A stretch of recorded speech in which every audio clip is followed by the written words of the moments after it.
Now listen carefully and answer questions 1 to 4. Hello, Wayside Camera Club. Breeder speaking. Oh, hello. My name's Dan, and I'd like to join your club. That's great, Dan. We have an application form. Would you like to complete it over the phone?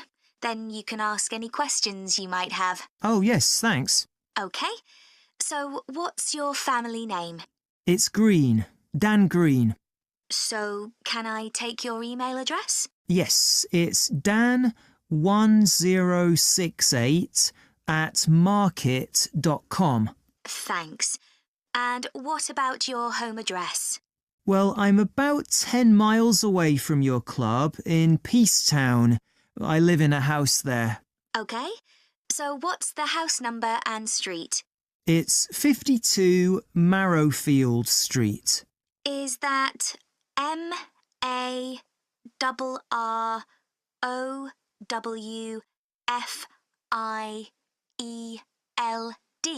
That's right. And that's Peacetown, you said. Uh-huh. So, how did you hear about our club? Did you look on the internet? I usually do that, but this time, well, I was talking to a relative the other day and he suggested it. Oh, is he a member too? He belongs to another club, but he'd heard good things about yours. OK. So, what do you hope to get from joining? Well, one thing that really interests me is the competitions that you have. I enjoy entering those. Right. Anything else? Well, I also like to socialise with other photographers. That's great. So, what type of membership would you like?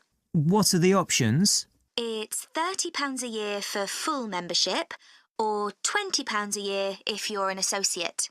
I think I'll go for the full membership then. That's a good idea, because you can't vote in meetings with an associate membership. Before you hear the rest of the conversation, you have some time to look at questions 5 to 10.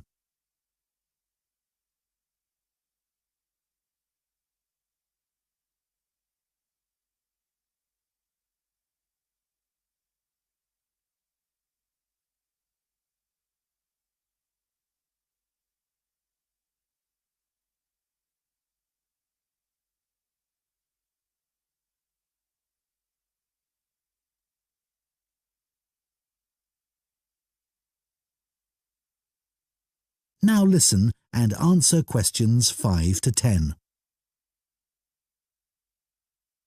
If I could just find out a bit more about you. OK. So, you said you wanted to compete. Have you ever won any photography competitions? Not yet, but I have entered 3 in the past. Oh, that's interesting. So, why don't you tell me something about those? Let's start with the first one. Well, the theme was entitled Domestic Life. I see. So it had to be something related to the home? Yeah. I chose to take a photo of a family sitting round the dinner table having a meal. And, I didn't win, but I did get some feedback. Oh, what did the judges say? That it was too busy as a picture. Aha. So it was the composition of the picture that they criticised? That's right. And once they'd told me that, I could see my mistake. So what was the theme of the second competition? Well, my university was on the coast, and that area gets a lot of beautiful sunsets. So that was the theme. Oh, sunsets. That's a great theme. Yes, the instructions were to capture the clouds as well. It couldn't just be blue sky and a setting sun. Sure, because they give you all those amazing pinks and purples. Yeah, and I thought I'd done that well, but the feedback was that I should have waited a bit longer to get the shot. I see. So the timing wasn't right. Yes, I took it too soon, basically. And then the third competition I entered was called Animal Magic. Well, that's a difficult subject. I know. I had to take hundreds of shots. I'm sure, because animals move all the time. That's what we had to show. There had to be some movement in the scene. I got a great shot of a fox in the end, but I took it at night and, well, I suspected that it was a bit dark, which is what I was told. Well, Dan, you seem to be really keen, and we'd be delighted to have you in our club. I'm sure we can help with all those areas that you've outlined. Thanks, that's great. That is the end of part 1. You now have 1 minute to check your answers to part 1.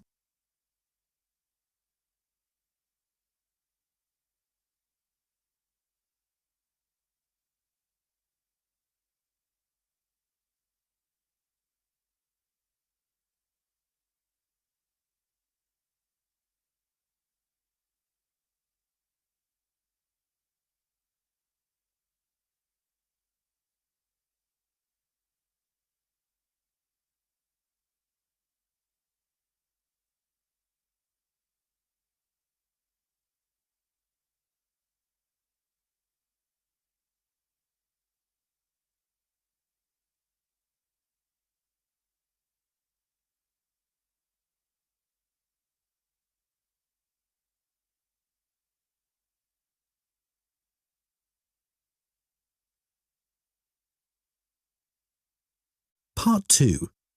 You will hear an expert on picking wild mushrooms called Dan talking on the radio. First, you have some time to look at questions 11 to 14.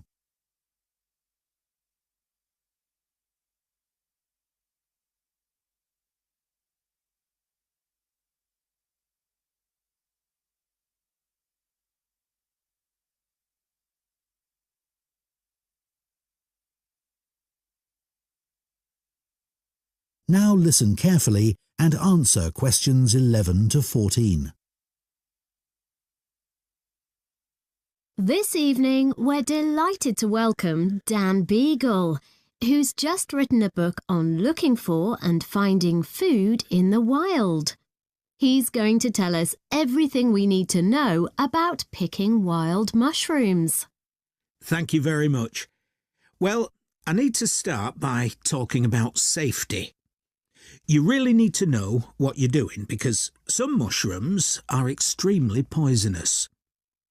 Having said that, once you know what to look for, it's really worth doing for the amazing variety of mushrooms available, which you can't get in the shops. But of course, you have to be very careful, and that's why I always say you should never consume mushrooms picked by friends or neighbours. Always remember that some poisonous mushrooms look very similar to edible ones, and it's easy for people to get confused. The other thing to avoid is mushrooms growing beside busy roads, for obvious reasons. But nothing beats the taste of freshly picked mushrooms. Don't forget that the ones in the shops are often several days old and past their best. There are certain ideas about wild mushrooms that it's important to be aware of. Don't listen to people who tell you that it's only okay to eat mushrooms that are pale or dull. This is completely untrue. Some edible mushrooms are bright red, for example. Personally, I prefer mushrooms cooked, but it won't do you any harm to eat them uncooked in salads. It's not necessary to peel them.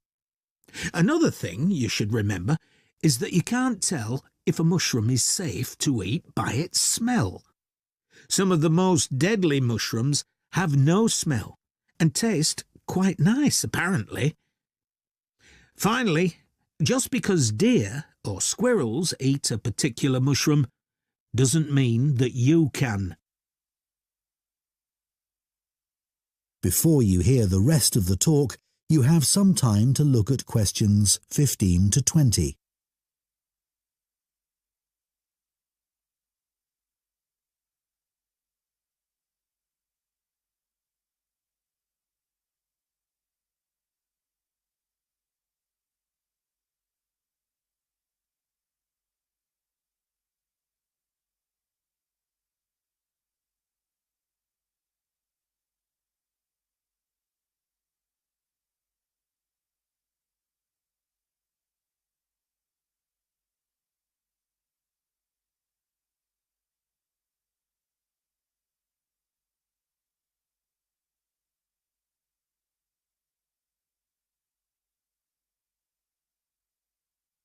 Now listen and answer questions 15 to 20. Of course, mushroom picking is associated with the countryside, but if you haven't got a car, your local park can be a great place to start. There are usually a range of habitats where mushrooms grow, such as playing fields and wooded areas. But you need to be there first thing in the morning, as there's likely to be a lot of competition. Not just from people, but wildlife too. The deer often get the best mushrooms in my local park. If you're a complete beginner, I wouldn't recommend going alone or relying on photos in a book, even the one I've written.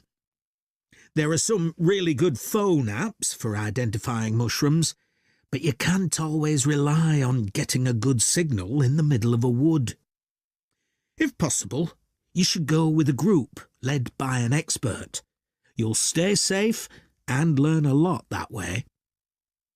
Conservation is a really important consideration, and you must follow a few basic rules. You should never pick all the mushrooms in one area. Collect only enough for your own needs. Be very careful that you don't trample on young mushrooms or other plants. And make sure you don't pick any mushrooms that are endangered and protected by law. There's been a decline in some varieties of wild mushrooms in this part of the country. Restaurants are becoming more interested in locally sourced food like wild mushrooms, but the biggest problem is that so many new houses have been built in this area in the last 10 years. And more water is being taken from rivers and reservoirs because of this, and mushroom habitats have been destroyed. Anyway, a word of advice on storing mushrooms. Collect them in a brown paper bag, and as soon as you get home, put them in the fridge. They'll be fine for a couple of days, but it's best to cook them as soon as possible. After washing them really carefully first, of course. So, everybody knows what a mushroom tastes like, right? Well, you'll be surprised by the huge variety of wild mushrooms there are. Be adventurous. They're great in so many dishes. Stir-fries, risottos, pasta. But just be aware that some people can react badly to certain varieties, so it's a good idea not to eat huge quantities to begin with. OK, so now I'm going to show you a few examples of poisonous mushrooms. That is the end of Part 2. You now have 30 seconds to check your answers to Part 2.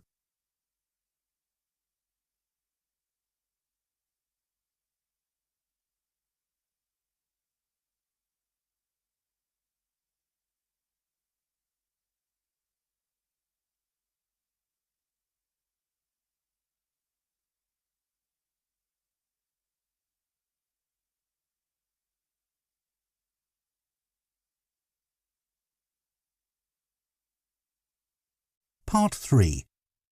You will hear two business students discussing automation and the future of work. First, you have some time to look at questions 21 to 24.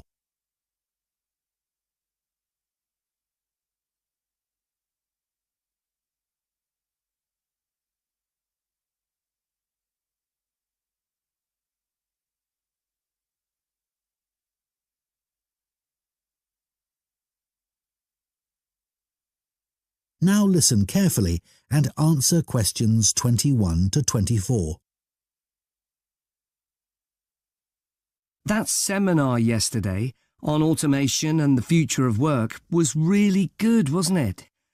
Looking at the first industrial revolution in Britain in the 19th century and seeing how people reacted to massive change was a real eye-opener. Yes. It was interesting to hear how people felt about automation then and what challenges they faced.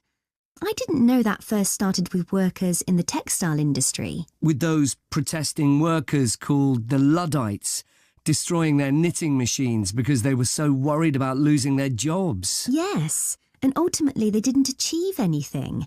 And anyway, industrialisation created more jobs than it destroyed. Yes, that's true. But it probably didn't seem a positive thing at the time. I can see why the Luddites felt so threatened. I know.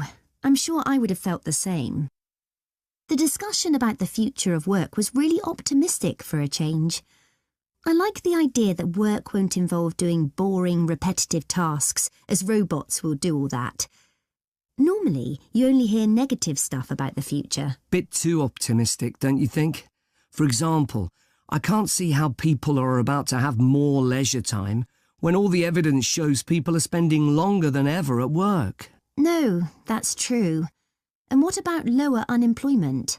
I'm not so sure about that. Perhaps in the long term, but not in the foreseeable future. And I expect most people will be expected to work until they're much older, as everyone's living much longer. That's already happening. Before you hear the rest of the discussion, you have some time to look at questions 25 to 30.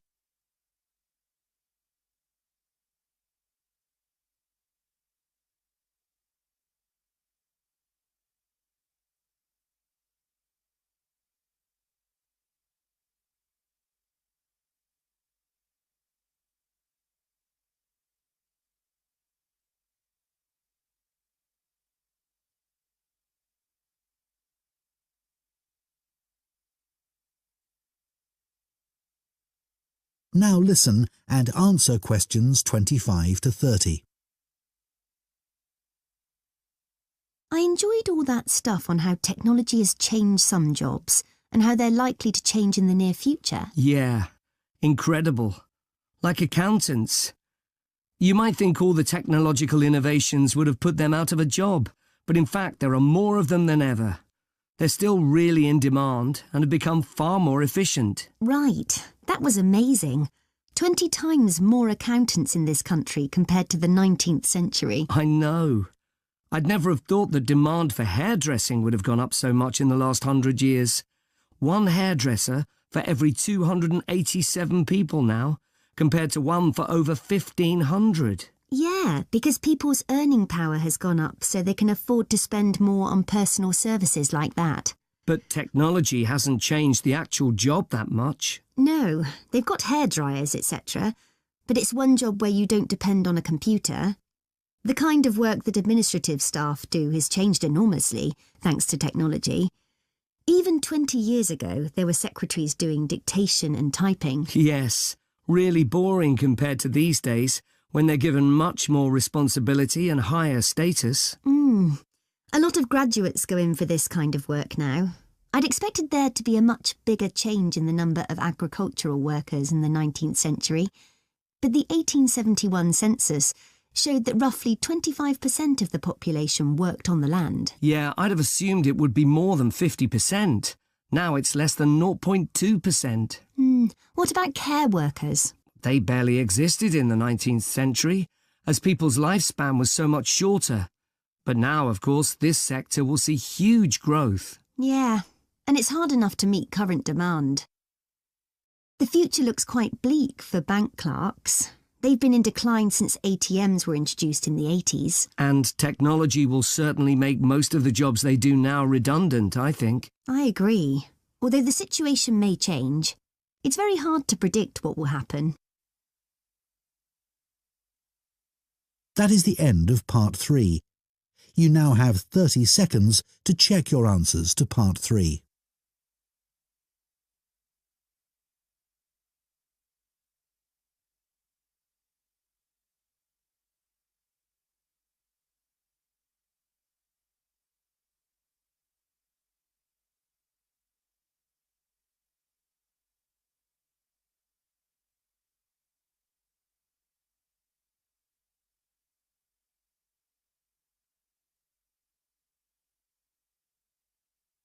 Part 4.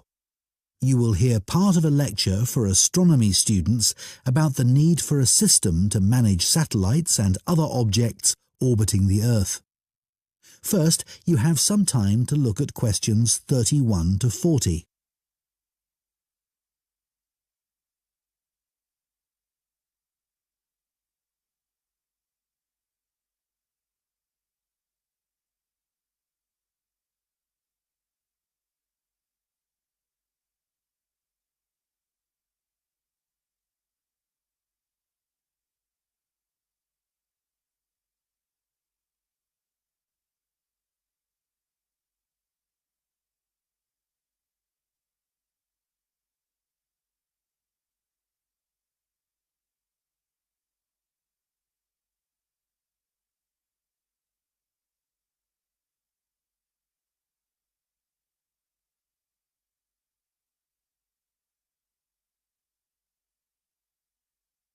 Now listen carefully and answer questions 31 to 40. In today's astronomy lecture, I'm going to talk about the need for a system to manage the movement of satellites and other objects in orbit around the Earth. In other words, a space traffic management system. We already have effective air traffic control systems that are used internationally to ensure that planes navigate our skies safely. Well, space traffic management is a similar concept, but focusing on the control of satellites. The aim of such a system would be to prevent the danger of collisions in space between the objects in orbit around the Earth. In order to do this, we'd need to have a set of legal measures, and we'd also have to develop the technical systems to enable us to prevent such accidents. But unfortunately, at present, we don't actually have a space traffic management system that works. So why not? What are the problems in developing such a system? Well, for one thing, satellites are relatively cheap these days compared with how they were in the past, meaning that more people can afford to put them into space. So there's a lot more of them out there, and people aren't just launching single satellites, but whole constellations consisting of thousands of them designed to work together. So space is getting more crowded every day. But in spite of this, one thing you may be surprised to learn is that you can launch a satellite into space, and once it's out there, it doesn't have to send back any information to Earth to allow its identification. So while we have international systems for ensuring we know where the planes in our skies are, and to prevent them from colliding with one another, when it comes to the safety of satellites, at present we don't have anything like enough proper ways of tracking them. And it isn't just entire satellites that we need to consider. A greater threat is the huge amount of space debris in orbit around the Earth, broken bits of satellite and junk from space stations and so on. And some of these are so small that they can be very hard to identify, but they can still be very dangerous. In addition, some operators may be unwilling to share information about the satellites they've launched. For example, a satellite may be designed for military purposes, or it may have been launched for commercial reasons, and the operators don't want competitors to have information about it. And even if the operators are willing to provide it, the information isn't easy to collect. Details are needed about the object itself, as well as about its location at a particular time. And remember that a satellite isn't very big, and it's likely to be moving at thousands of kilometers an hour. We don't have any sensors that can constantly follow something moving so fast. So all that the scientists can do is to put forward a prediction concerning where the satellite is heading next.